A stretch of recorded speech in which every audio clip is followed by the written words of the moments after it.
আজকে রবীন্দ্রনাথ ঠাকুরের ৮৪তম প্রয়াণ দিবস। এই উপলক্ষে রবীন্দ্রনাথ ঠাকুরের সূচনাকালের স্কুল ওরিয়েন্টাল সেমিনারি, সেই স্কুলে আমাদের পালিত হবে ৮৪তম প্রয়াণ দিবস ২২শে শ্রাবণের অনুষ্ঠান।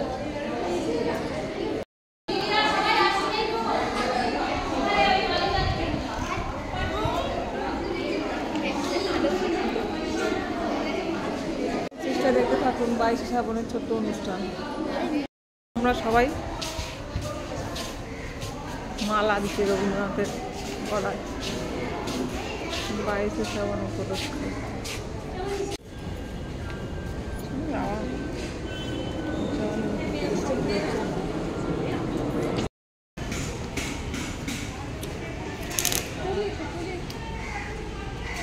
আজ ৬ই আগস্ট আমরা রবীন্দ্রনাথ ঠাকুরের যদিও মৃত্যু হয়েছিল ৭ই আগস্ট, তো বিশেষ কারণবশত আমরা তার মৃত্যুবার্ষিকীটা আজকে পালন করছি। আজ তার ৮৪তম মৃত্যুবার্ষিকী। বিদ্যালয়ের প্রধান শিক্ষিকা মহাশয়া রবীন্দ্রনাথ ঠাকুরের মৃত্যুবার্ষিকীতে তাঁর স্মৃতিতে মাল্যদান ওই ধরে করে দিতে হবে, হ্যাঁ ওদিক দিয়ে ধরে।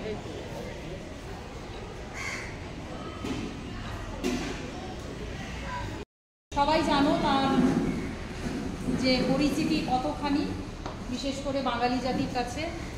আজ তার ৮৪তম মৃত্যুবার্ষিকীর মানে পূর্ব দিনটাই আমরা পালন করছি, সেখানে অবশ্যই বিশেষ কারণ আছে। তো সেই কারণেই আমরা আজকে পালন করছি দিনটা। এই দিনে তিনি অত্যন্ত অসুস্থ, মানে প্রচণ্ড মানে একেবারে প্রায় মানে মৃত্যুতে ঢলে পড়া পূর্ব মুহূর্তের অবস্থাতে ছিলেন। যে ঘরে তিনি মানে বড় হয়েছিলেন আর কি, যে ঘরটাতে মূলত সেই ঘরে তাকে রাখা হয়েছিল, কারণ তিনি সেই ইচ্ছেটা প্রকাশ করেছিলেন। বৌমাকে বলছিলেন যে খুব কষ্ট হচ্ছে, আমি এত কষ্ট পাচ্ছি, তোমরা একটা কিছু করো। তারপর অমাবস্যা কেটে গেল, এলো সেই বিপজ্জনক বা সবার মন খারাপ করার সময় ৭ই আগস্ট, ঠিক দুপুর ১২:১০ জোড়াসাঁকো ঠাকুর বাড়িতে খুব খারাপ খবর, সমগ্র বাঙালি জাতির জন্য খুব খারাপ খবর, কবি সমাজের জন্য খুব খারাপ খবর, সারা বিশ্বের কাছে খুব খারাপ খবর। কি হলো না, এই বিশ্বকবি চলে গেলেন মৃত্যু। যেখানে তিনি বলেছিলেন যে মরণরে তুহু মম প্রাণ শ্যাম সমান, আবার বলেছিলেন যে মরিতে চাহি না আমি সুন্দর ভুবনে, মানবের মাঝে আমি বাঁচিবারে চাই। তিনি তার বহু কীর্তি রেখে গেছেন আমাদের সবার জন্য। সেই কীর্তিতেই তিনি বেঁচে রয়েছেন এবং থাকবেন আরও বহুদিন, আরও বহু বছর। মানুষ তাকে আরও জানার জন্য আগ্রহী হয়ে উঠবে। কলকাতার খুব কাছেই, মানে একেবারে তোমাদের বাড়ির খুব কাছেই জোড়াসাঁকো ঠাকুর বাড়িতে সেদিন শোকের ছায়া ছিল, সারা কলকাতায় শোকের ছায়া ছিল, সারা বিশ্বে শোকের ছায়া ছিল। তো আমরা আজ সেই মহান কবিকে, দুই বাংলার দিকদ্রষ্টাকে আমরা সম্মান জানাবো তার মৃত্যুবার্ষিকী পালন করার মধ্য দিয়ে। বরুণ হালদার লিখেছেন, রবি মানে কি ছুটির কবিতা সব কিছুর মধ্যে দিয়ে তিনি তাকে টিকে রেখে গেছেন এবং আমরা জীবনের প্রতিটি মুহূর্তে প্রতিটি পলে সেগুলোকে অনুভব করি বা করছি। তোমরা যত বড় হবে আরো সেই সব বিষয়ের মধ্যে ঢুকবে। তো প্রথমেই তার লেখা একটা গান দিয়ে আমরা আমাদের আজকে অনুষ্ঠানটা শুরু করি। সেই গানটা তোমাদের শেখানো হয়েছে। কোন গানটা বলতো? ওরা সত্যেরও করে, এটাই আমাদের আজকের অনুষ্ঠানের উদ্বোধন। সবাই যে যেখানে বসে আছো সেখান থেকেই আমরা গলা নিয়ে, ঠিক আছে? দিদিদের কাছে অনুরোধ করবো যারা জানেন তারা এই গানটাকে বলা। রেডি? 1 2 3 স্টার্ট।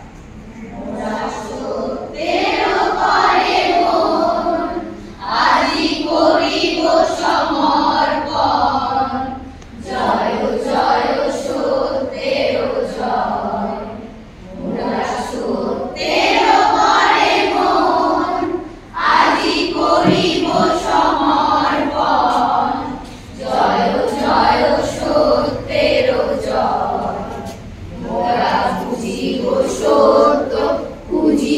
সত্য খুঁজিব সত্য ধন।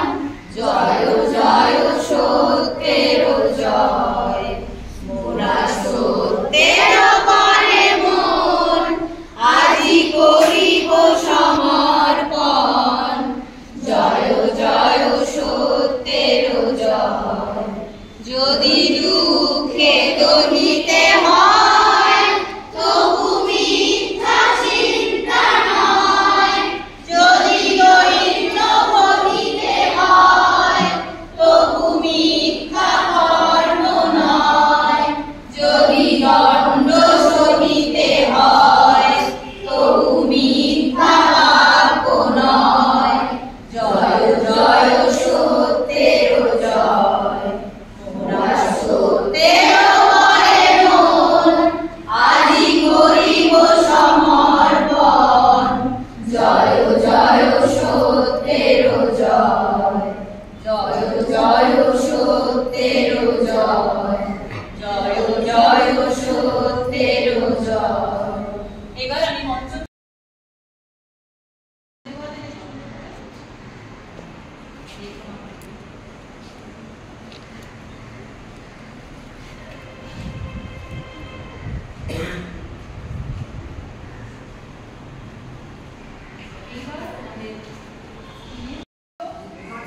পরীক্ষা করে দেওয়ার একটুখানি ঘাটতি হয়েছিল ভয়েসে, সেটা একটু ম্যানেজ করা হয়েছে। বাকি পুরোপুরি ছাত্রীদেরই কৃতিত্ব বলা যেতে পারে। সকলে স্কুলে পাল্টে পাল্টে এগিয়েছে, কিন্তু স্কুল জীবন শেষ করতে পারেনি।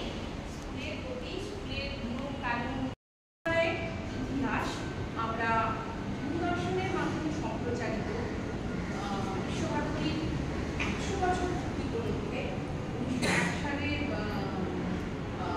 বিশ্বভারতীর শান্তিনিকেতন সূচনা করেছিলেন রবীন্দ্রনাথ ঠাকুর মাত্র 5 জন ছাত্র মিলে। কিন্তু বিশ্বভারতী বিশ্ববিদ্যালয় প্রতিষ্ঠা হয়েছিল 1921 সালে। 2021 সালে 100 বছর পূর্তি উপলক্ষে দূরদর্শন একটি বিশেষ সম্প্রচার রেডি করেছিলেন। সেইটার মাধ্যমে আমরা শান্তিনিকেতনের ইতিহাসটা একটু ফিরে দেখে নেব। এটাও আমার ইচ্ছে ছিল যে তোমাদের মাধ্যমেই এটা এইভাবে ভয়েস ওভার দিয়ে আর সুন্দর করে ভিডিও করে করা হবে, কিন্তু সেই সময়টা আর পাওয়া যায়নি। আমরা এখন তাহলে সেই ইতিহাসটা এখান থেকে আমাদের ভিডিওর মাধ্যমে দেখে নিচ্ছি।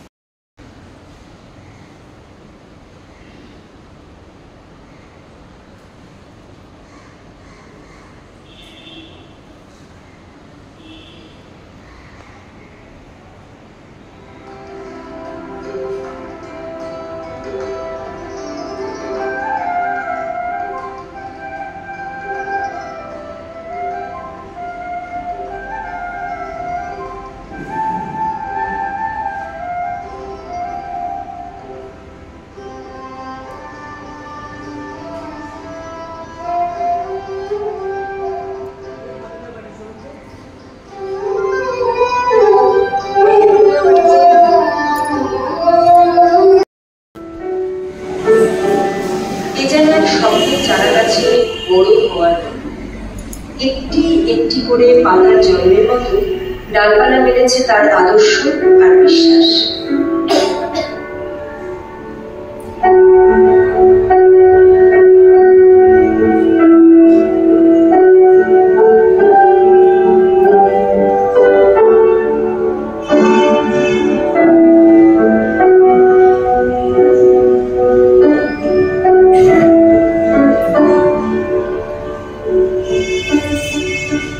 সেই গল্পের শিকড়ের খোঁজে সময় ঘড়ির কাঁটাকে একটু উল্টো দিকে ঘোরানো যাক।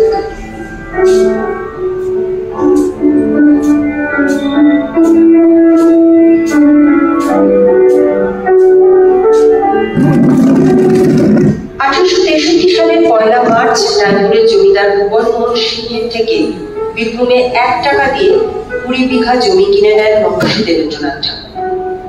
তৈরি করেন শান্তিনিকেতন নামের একটা বাড়ি। 1888 সালে মহর্ষি একটা ট্রাস্ট ডিড করে আনুষ্ঠানিকভাবে সূচনা করলেন শান্তিনিকেতন আশ্রম। বেশ কিছুদিন ধরে ভারতীয় শিক্ষা ব্যবস্থা এবং তার প্রয়োগ পদ্ধতি নিয়ে ভাবনা চিন্তা করছিলেন রবীন্দ্রনাথ। যে আদর্শ তার পছন্দ ছিল সেটি হবে যুক্তিবাদী, উদারনৈতিক, আড়ম্বরহীন, গুরু শিষ্য পরম্পরা কেন্দ্রিক। শিক্ষার ক্ষেত্র হিসেবে তিনি বাছলেন শান্তিনিকেতন আশ্রমকে। 1901 সালে 5 জন ছাত্র নিয়ে শুরু হল রবীন্দ্রনাথের ব্রহ্মচর্যাশ্রম। শুরু হয়ে গেল বুকের মাঝে বিশ্বলোকের সাড়া নিয়ে বাইরে দাঁড়ানোর কাজ। সে এক অদ্ভুত ঈশ্বর, গাছের নিচে প্রকৃতির কোলে বসে লেখাপড়া। আশ্রমের এক একটি নির্জন জায়গায় পল্লবিত তরু ছায়ায় মাস্টার মশাইকে ঘিরে নিজের নিজের কম্বলের আসনে বসত ছাত্ররা, নিজের নিজের বই খাতা। এই ছিল তাদের ক্লাস।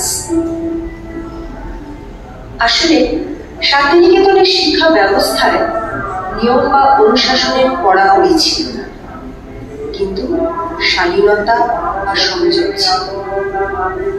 ছাত্ররা বড় হতো মুক্ত, আনন্দময়, সৃজনশীল প্রাকৃতিক পরিবেশে।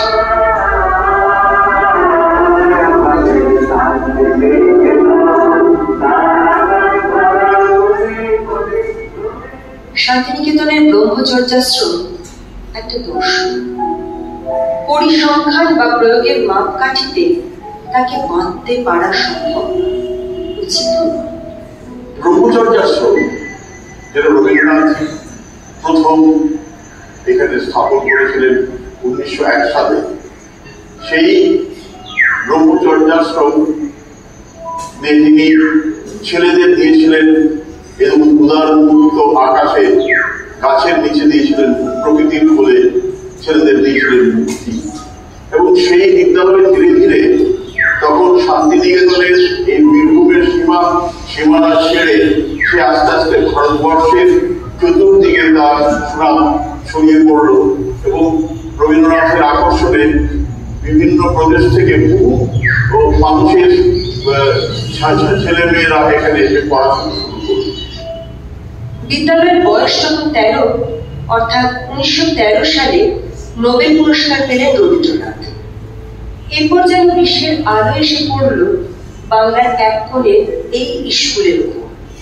সবাই চমকে গেলেন এর চিন্তা ভাবনার অভিনবত্বে, শিক্ষাদানের নতুনত্বে। 1915 সালে গান্ধীজি তাঁর ফিনিক্স স্কুলের ছাত্রদের নিয়ে এলেন শান্তিনিকেতনে। বিদ্যালয়ে সে এক পরিপূর্ণ সময়। দেশ বিদেশের বিভিন্ন গুণী মানুষ পড়াচ্ছেন, বিশ্বের পত্র পত্রিকা আসছে পাঠাগারে।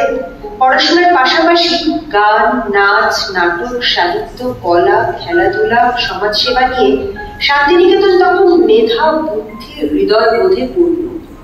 এসবের জন্য রবীন্দ্রনাথের কীর্তি যতটা, দায়ও তত। অর্থ সংগ্রহের জন্য ভ্রমণ অনুষ্ঠানে বিরতি নেই তাঁর, আর মনের মধ্যে ছোট্ট পাখির মতো লালন করছেন একটা বিশ্ববিদ্যালয়ের স্বপ্ন। প্রশ্ন হতে পারে যে ব্রহ্মচর্যাশ্রম থেকে বিশ্বভারতীর এই যে রূপান্তর, এই রূপান্তর কিভাবে সূচিত? এটা কি আকস্মিক কোনো পরিবর্তন বা বিবর্তন? আসলে রবীন্দ্রনাথের চিন্তা বা মনের প্রগতির ইতিহাসের সঙ্গে মিলিয়েই বিষয়টিকে দেখতে হবে। রবীন্দ্রনাথ এক জায়গায় বলছেন যে বিশ্বভারতী সম্বন্ধে একটা কথা আমার মনে রাখতে হবে যে এই ভাবটি, সংকল্পটি কোনো একটি বিশেষ সময়ে যে ভেবেচিন্তে উদিত হয়েছে এমন নয়। এই সংকল্পের বীজ আবার অঙ্কুরিত হয়ে জেগে উঠেছে। এর কারণ আবার নিজের জীবনের মধ্যে রয়েছে।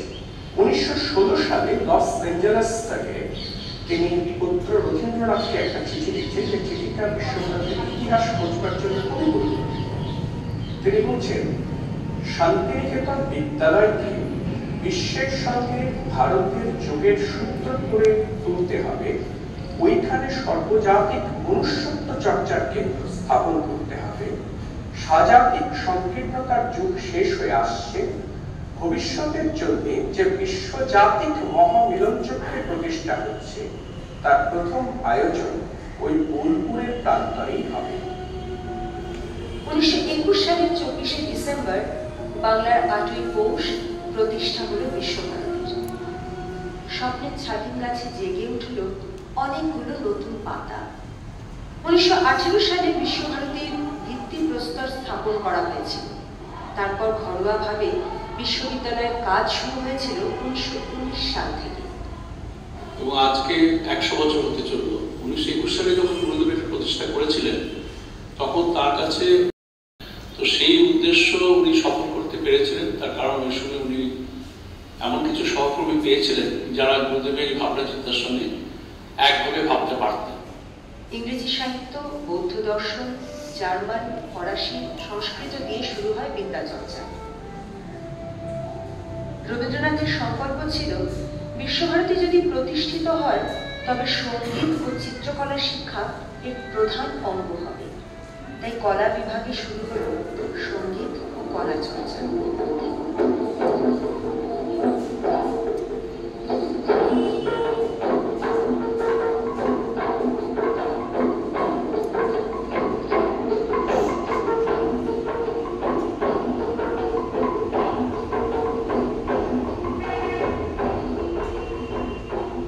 যে বিশ্ববিদ্যালয়ের কথা তিনি মনে করছেন সেটা কেমন হবে না, এই বিদ্যালয় অর্থাৎ নতুন যে বিশ্বভারতী উৎকৃষ্ট আদর্শে চাষ করিবে, গোপালন করিবে, কাপড় বুনিবে এবং নিজের আর্থিক সম্বল লাভের জন্য সমবায় প্রণালী অবলম্বন করিয়া ছাত্র, শিক্ষক ও চারিদিকে অধিবাসীদের সঙ্গে ঘনিষ্ঠভাবে যুক্ত করবে। এইরূপ আদর্শ বিদ্যালয়কে আমি বিশ্বভারতী নাম দিবার প্রস্তাব করিয়াছি।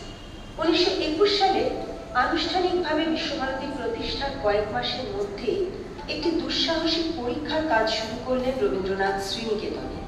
লাল মাটি, রুক্ষ প্রান্তরে শুরু হয়ে গেল গ্রাম পুনর্গঠনের কাজ। বিশ্বভারতীর সঙ্গে সঙ্গে আশেপাশের মানুষগুলো যেন সবাই একত্রভাবে আমরা উন্নত হতে পারি, যেটাকে ইংরেজি ভাষায় বলা হয় ইনক্লুসিভ ডেভেলপমেন্ট।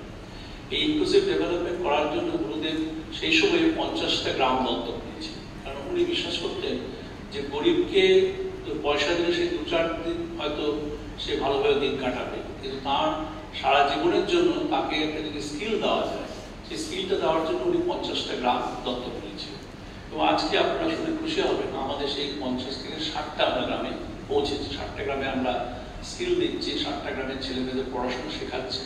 অর্থাৎ গুরুদেবের যে ভাবনা চিন্তা ছিল সেই সময় 1921 সালে, তখন উনি বলতেন যে শুরু করেছেন উপনিষদের মন্ত্র দিয়ে এই যে ভাবনা চিন্তা বা বসুধৈব কুটুম্বকম, এই ভাবনা চিন্তা কিন্তু আজও চলছে। রবীন্দ্রনাথের উদ্যোগে গ্রাম উন্নয়নের যে মডেল শুরু ও তার লাগোয়া গ্রামে শুরু হয়েছিল, আজকের ভারতেও তার সমান প্রাসঙ্গিক। তিনি যা বলেছিলেন তা হল যে বিশ্ববিদ্যালয়ের মুখ্য কাজ বিদ্যার উৎপাদন, তাহার গৌণ কাজ সেই বিদ্যাকে দান করা। এবং মূল লক্ষ্যটা ছিল যে আমাদের দেশে যে সমস্ত বিশ্ববিদ্যালয় প্রতিষ্ঠিত হয়েছে ততদিনে সেই বিদ্যালয়গুলো কোনোটাই আসলে আমাদের স্বদেশী ভাবধারা গ্রহণ করে প্রতিষ্ঠিত হয়নি। তার মধ্যে আমাদের নিজস্বতার খুব বেশি পরিচয় ছিল না, সবই পশ্চিমী ও উপনিবেশিক শিক্ষা চিন্তার ফল হিসেবে আত্মপ্রকাশ করেছিল। উনি বলেছিলেন যে বিদেশি বিশ্ববিদ্যালয় নকল করিয়া বিশ্বভারতী হইল না। রবীন্দ্রনাথ মনে করতেন প্রত্যেকটা মানুষের ভেতরে একটা শিল্পী সত্তা লুকিয়ে আছে। তাই শিল্পকলার অবাধ চর্চা ছিল তাঁর তৈরি বিশ্বভারতীতে।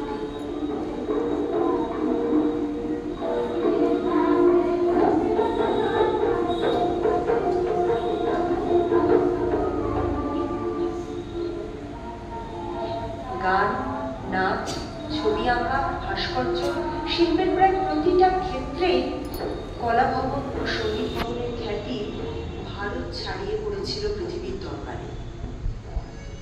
বিখ্যাত আর গুণী শিক্ষকদের পাশাপাশি পরবর্তীকালে স্বনামধন্য বহু ছাত্রছাত্রী পেয়েছে বিশ্বভারতীর এই বিভাগ।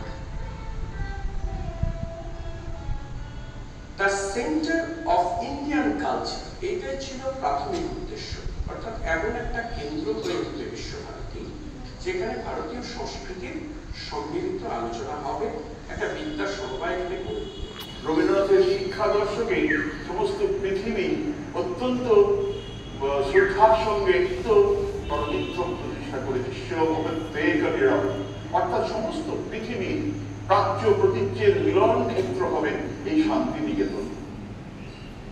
রবীন্দ্রনাথের বিশ্বভারতী ছিল যেন আক্ষরিক অর্থে দেশ, ভাষা, ধর্মের বেড়া। রবীন্দ্রনাথের বিশ্বভারতী ছিল যেন আক্ষরিক অর্থে দেশ, ভাষা, ধর্মের বেড়া টপকানো এক মুক্ত চিন্তা, মানবতাবাদের মিলন মঞ্চ।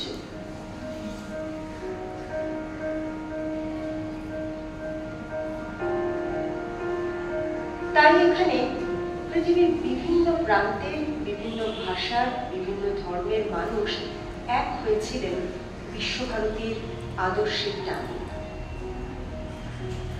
গুরুদেবের কাছে আন্তর্জাতিকতা সত্যি আমাদের যে কাঠের যে কাজকর্ম, তাদের স্মৃতিতে থেকে গেছে এক চিরস্থায়ী সম্পদ হয়ে।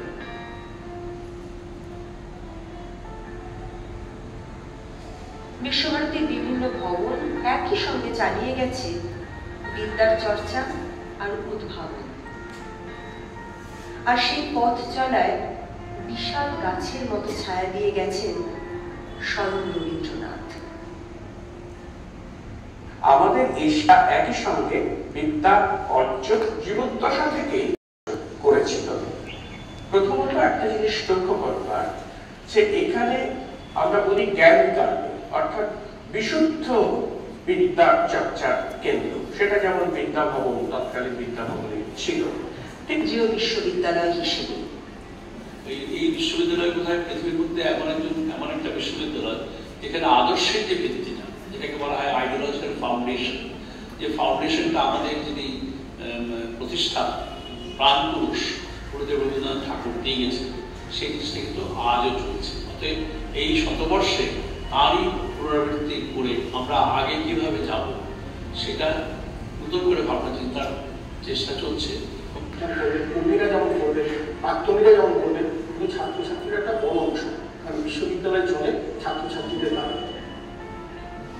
সত্যি এ এক চারা গাছের বড় হওয়ার গল্প।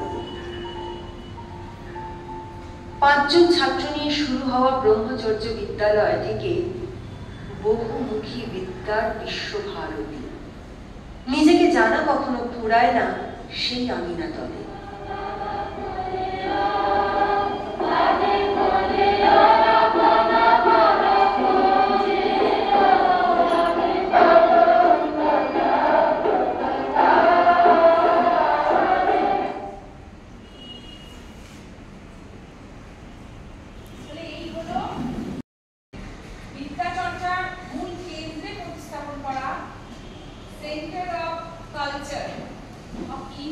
সেন্টার অফ ইন্ডিয়ান কালচার, আর এই যে শব্দগুলো মনুষ্যত্ব চর্চার কেন্দ্রে পরিণত করা, কত বড় ভাবনা। এটা কিন্তু যে কোনো বিদ্যালয়, শুধু বিশ্বভারতী কেন, যে কোনো বিদ্যালয়েই কিন্তু মনুষ্যত্ব চর্চার কেন্দ্রে পরিণত হতে পারে যদি আমরা সবাই সমান মননে সেই চর্চাটাকে করতে থাকি। বিদ্যালয় বিমুখ হলে এসব থেকে আমরা বঞ্চিত হব। যত বিদ্যালয় মুখী হবে তত এরকম আরো অনেক কিছু আমরা আত্মস্থ করতে পারি। মানে 5 জন নিয়ে শুরু হওয়া ব্রহ্মচর্য আশ্রম, সেটা পরে বিশ্ববিদ্যালয়ে পরিণত হয়েছিল। সেখানে শিক্ষক শিক্ষিকাদের সাথে সাথে ছাত্রছাত্রীদেরও কিন্তু ভূমিকা ছিল।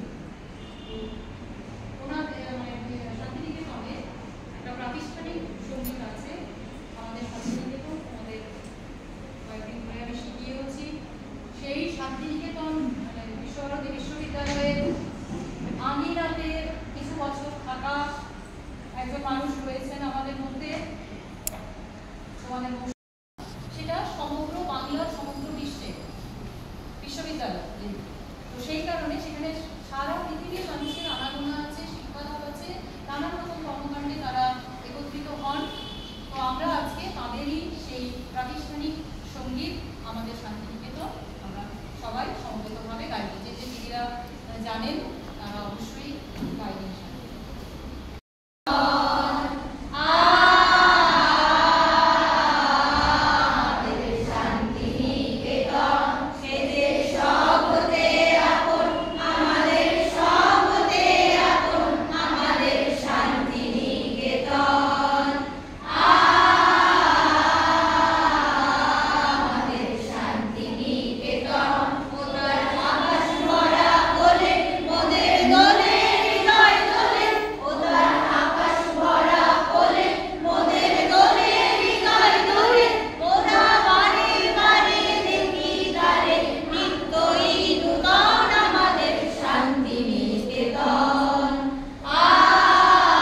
পারছে।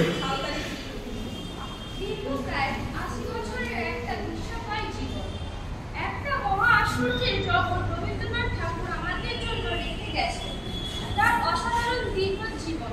শুধু ব্যক্তিত্বেই নয়, বিস্তারও নয়, বৈচিত্র্য এবং ব্যবস্থায় তুলনাবিহীন অন্যান্য অনেক বিতর্ক মানুষের তার জীবনের শেষ 11 বছরকে অন্তিম পর্ব বলে বর্ণনা করেছে।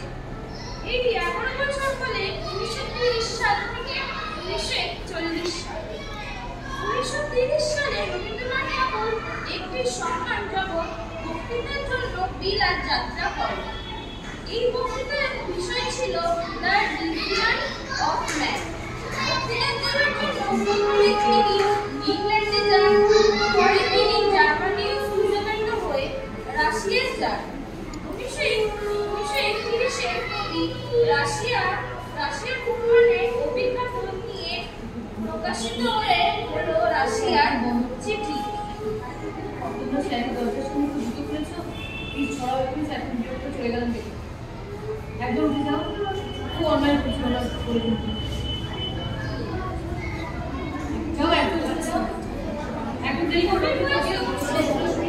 শরীরের পার্থক্যে চিত্র একে একে ধরা পড়েছে, কিন্তু মনে কোনো বিকার নেই, মনে অসম্ভব রকম সন্দেহ। রবীন্দ্রনাথ মানে তখন বিশ্ববোধের জাগ্রত এক মহাপুরাণ। তিনি বিশ্বের শান্তি, বিশ্বের মৈত্রী যে বাণী প্রচার করেছিলেন, সে বাণী সমগ্র বিশ্ব মননে উন্নতি হচ্ছিল, উন্নতি বারবার, কারণ সময়টা ছিল নষ্ট। এই বই থেকে রবীন্দ্রনাথ যেন জীবন সমাপ্তি একটি ইঙ্গিত দিলেন।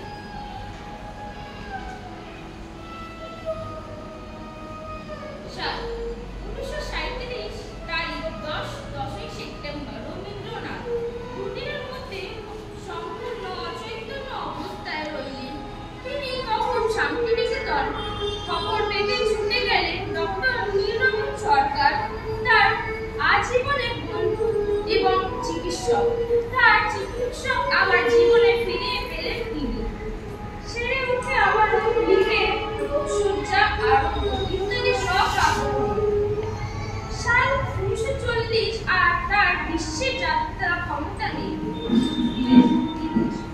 তাই এই সালে 10ই আগস্ট অক্সফোর্ড ইউনিভার্সিটি শান্তিনিকেতনে এক সমাবর্তন সভা আয়োজন করে। রবীন্দ্রনাথ ঠাকুরকে ডক্টর অফ লিটারেচার ডিগ্রি প্রদান করেন। সেই সভায় উপস্থিত ছিলেন তৎকালীন ভারতীয় রাষ্ট্রপতি ডক্টর সর্বপল্লী রাধাকৃষ্ণন এবং তৎকালীন ভারতের বিচারপতি শ্রী মরিস ইয়ার। এরপর সেপ্টেম্বর মাসে তিনি গেলেন বাবার মধ্যে জন্য কালিম্পং। ডক্টররা অপারেশনের পরামর্শ দেন। তার সঙ্গে ছিলেন পুত্রবধূ প্রতিভা দেবী। খবর যায় কলকাতায়। পারিবারিক বন্ধু প্রশান্ত চন্দ্র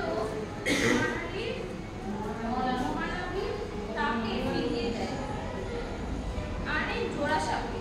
চিকিৎসার দায়িত্ব নেন ডক্টর নীলরতন সরকার ও বিধানচন্দ্র রায়।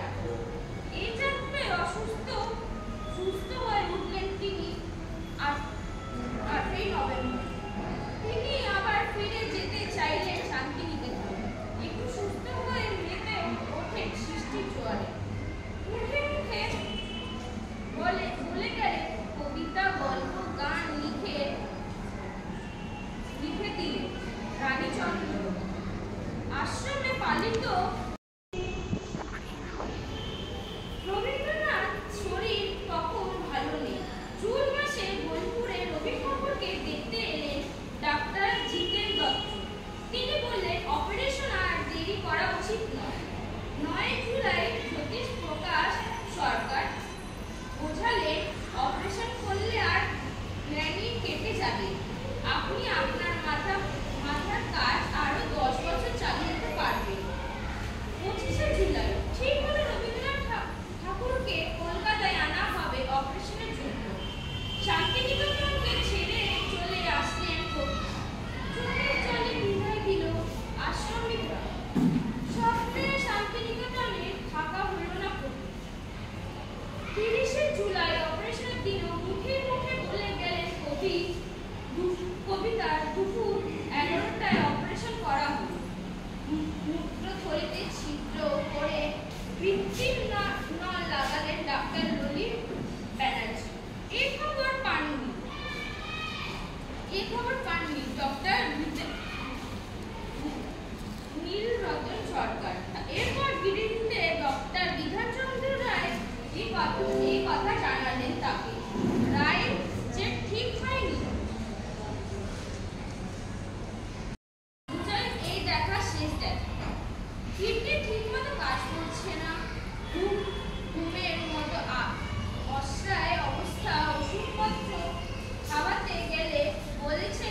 মাটিতে মিশে যাবে। এই আমার নদীর আলো নিভে গেল 7ই আগস্ট 1941। বাংলায় 1348-এ 22শে শ্রাবণ বেলা 12টা বেজে 10 মিনিট এক মহানক্ষত্রে মর্তলোকে ছেড়ে যাত্রা করলেন অমৃত লোকের জগতে রাজা বিরাট চললেন শেষ যাত্রায় নিমতলা মহাশ্মশানের পথে। কলকাতা স্ট্রিট, কর্নওয়ালি স্ট্রিট, সারা কলকাতা সারা বিশ্ব তখন চোখের জলে ভাসছে, মানুষের ঢল তার পেছন পেছন, মানে সব যাচ্ছে আর তার পেছনে এতদিন অগণিত মানুষের ভিড়। তার কর্মবৃত্তির মধ্যে দিয়েই কিন্তু সমস্ত মানুষের মধ্যে তিনি এখনো বেঁচে রয়েছে। আজকের এই পর্যায়ে, মানে আমাদের যে প্রথম পর্যায়ে ছিল বৃদ্ধবার্ষিকী পালন, সেই পর্যায়ে সমাপ্তি ভাষণে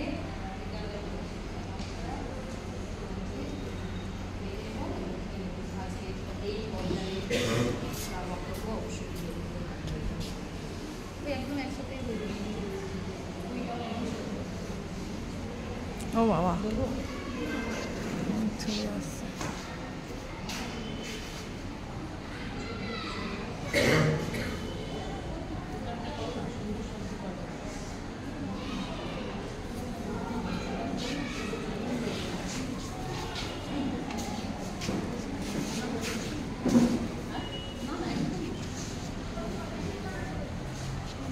অনুষ্ঠান দেখলে তোমরা গান করলে এভাবে বিরাট শিখিয়েছেন, তারপরে বলার কিছু থাকে না। 25শে বৈশাখটা আমরা খুব আনন্দ নিয়ে পালন করি। আজকের দিনটা আমাদের সত্যি বিষাদে মনটা ভরে থাকে।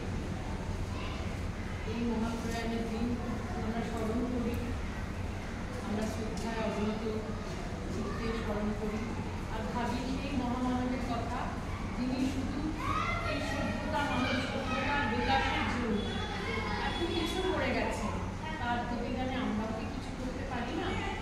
কোনো একদিন তার পদধূলিত স্কুলে পড়েছিল, সেই কথাটা মনে করে তোমরাও একটু সেই আদর্শ অনুপ্রাণিত করে এগিয়ে চলো, এটাই প্রার্থনা, আর কিছু বলবো না।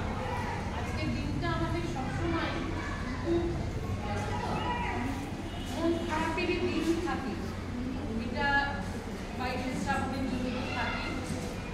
তাছাড়া আমরা প্রায় 11 বছর আগে আমাদের অভিযোগেরও সর্বমূল নিয়ে তোমরা কেউ দেখনি, এখানে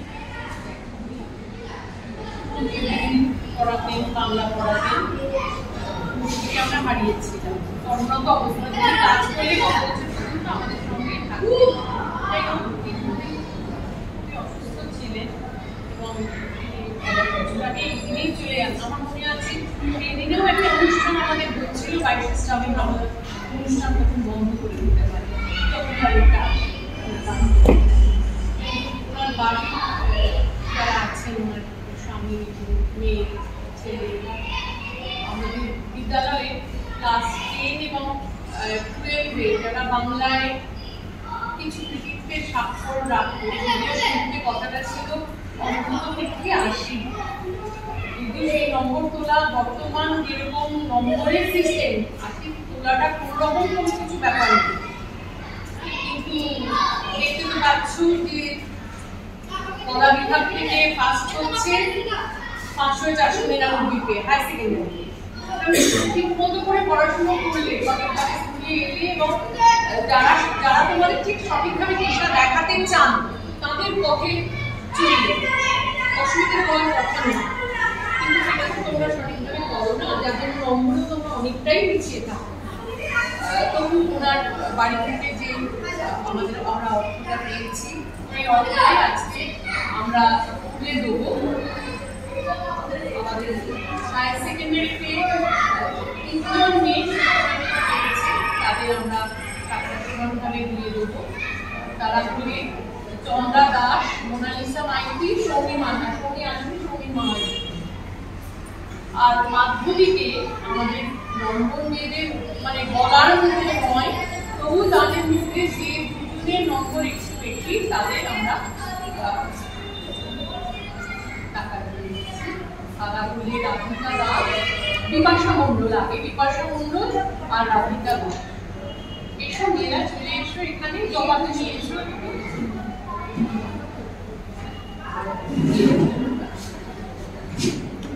আমরা সুমদিদির পরিবারকে বিদ্যালয়ের পক্ষ থেকে আন্তরিক কৃতজ্ঞতা জানাই। তারা ভালো থাকুন। আমাকে দাদা বলেছেন যে উনি যতদিন বেঁচে আছেন এইটার জন্য কোনোদিন চিন্তা করতে হবে না। এত বড় আশ্বাসটা আমরা মানে একদম কৃতজ্ঞ চিত্তে আমরা গ্রহণ করছি। তোমরা উপকৃত হবে, কিন্তু কাজে লাগাও। একটা বার ছিল যেটা শুরুতে কথা হয়েছিল অন্তত ৮০, মেয়েরা ৮০টা পাওয়ার চেষ্টা করো। সেটা আমাদের জন্য নয়, তোমাদের নিজেদের জন্য। কারণ এই 11 পাস করে দেখবে যে সামনের জগৎটাকে সামলাতে, যে নম্বর পেয়ে পাস করছো সেই নম্বরে কিছু হয় না, একেবারেই কিছু হয় না। সুতরাং সেই নম্বর যাতে না পেয়ে তার থেকে নম্বরটা ইচ্ছে করলেই 100 বাড়ানো যায়। 300 350 তোলা আজকে কোনো ব্যাপার না। তোমরা প্রত্যেকে চেষ্টা করো, যারা 11-এ আছো, 12-এ যদি কেউ থাকো, 12-এর মেয়েদেরও বলছি, চেষ্টা করো, নিশ্চয়ই পারবে, না পারার মতো কিছু। আর 10 তো বারবার স্কুলে এসে পড়াশোনা করো, স্কুলে এসে পড়াশোনা করো। এখানে এতগুলো বিষয় পড়াতে হয়। অধিকাংশ দিদি তোমাদের জন্য সব সময় চিন্তা করো।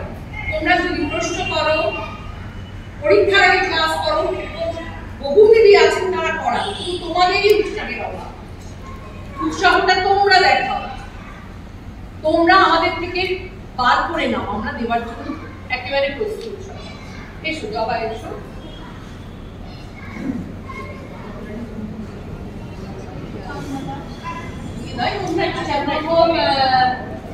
মানে সর্বোচ্চ মার্কস পেয়েছে সংখ্যা উচ্চ মাধ্যমিকে বাংলা বিষয়ে জবাদি, আমাদের বাংলা বিষয়ের শিক্ষিকা।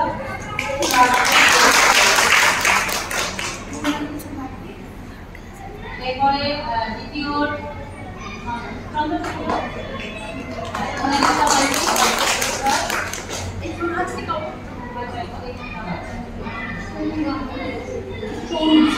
সৌমির শরীর অসুস্থ, যখন কাল ফোন করেছিলাম বলেছিল আসবে পরে মা যাবেন।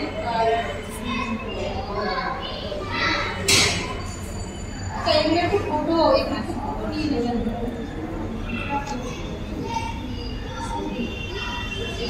সৌমির মায়ের হাতে জবানি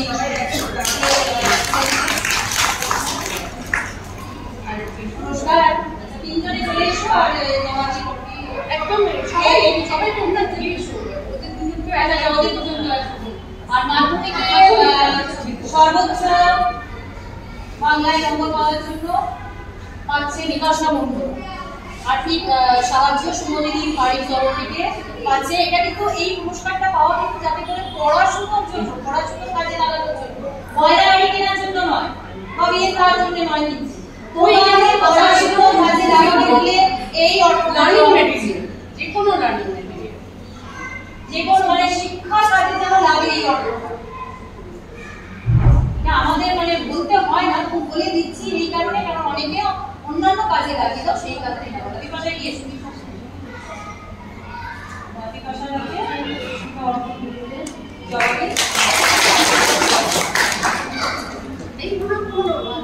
রাধিকা পরে পুরস্কার প্রাপক রাধিকা দাস। এর সাথে সাথে আরো দিচ্ছ যে দায়িত্ব কতটা বাড়লো। জবানি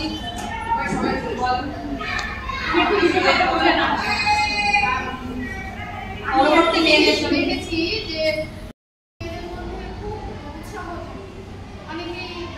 প্রতিদিনের যে কাজ, বাড়ির কাজ, সেটা কিন্তু দেখায়, পরীক্ষায় কত পেয়েছি সেটা বারবার জানার চেষ্টা করে। তাদের মধ্যে একটা প্রতিযোগিতামূলক মনোভাব কাজ করে, শেখারও একটা ইচ্ছে থাকে। কিন্তু যখন একটু বড় হয়, মানে 8, 9, 10 এর দিকে যায়, তখন তাদের মধ্যে একটা অদ্ভুত উদাসীন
মূলত জীবন, সেখানে তোমাদের এই রেজাল্ট কোনো কাজেই আসবে না এবং আফসোস হবে, কেননা যে সময় চলে যায়। পুষ্পার্ঘ দিয়ে তোমাদের শ্রদ্ধা জানাও। হ্যাঁ, দুহাতে মনালিসা প্রত্যেক মেয়ে জানাও। আচ্ছা, তারপরে আমরা যখন করবে না মোর পায়ের চিহ্ন এই গানটা গাইব না, চট করে তাড়াতাড়ি পরপর। পরের জন হ্যাঁ, সবাই একসাথে দাঁড়িয়ে করুন। প্রতিভা চলে এসো, দিদিরা সবাই চলে এসো,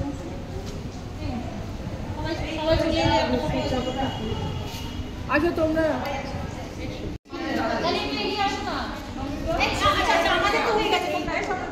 হ্যাঁ ম্যাম তুলছি।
সবাইকেই চলে যেতে হবে একদিন এই পৃথিবী ছেড়ে, কিন্তু আমরা আমাদের কর্মকাণ্ডের মধ্যে দিয়ে যেভাবে এনারা রেখে গেছেন, হ্যাঁ, তাদের স্মৃতিকে নিয়ে আমরা চলছি, ঠিক সেইভাবে আমরা আমাদের স্মৃতিতে ওনারা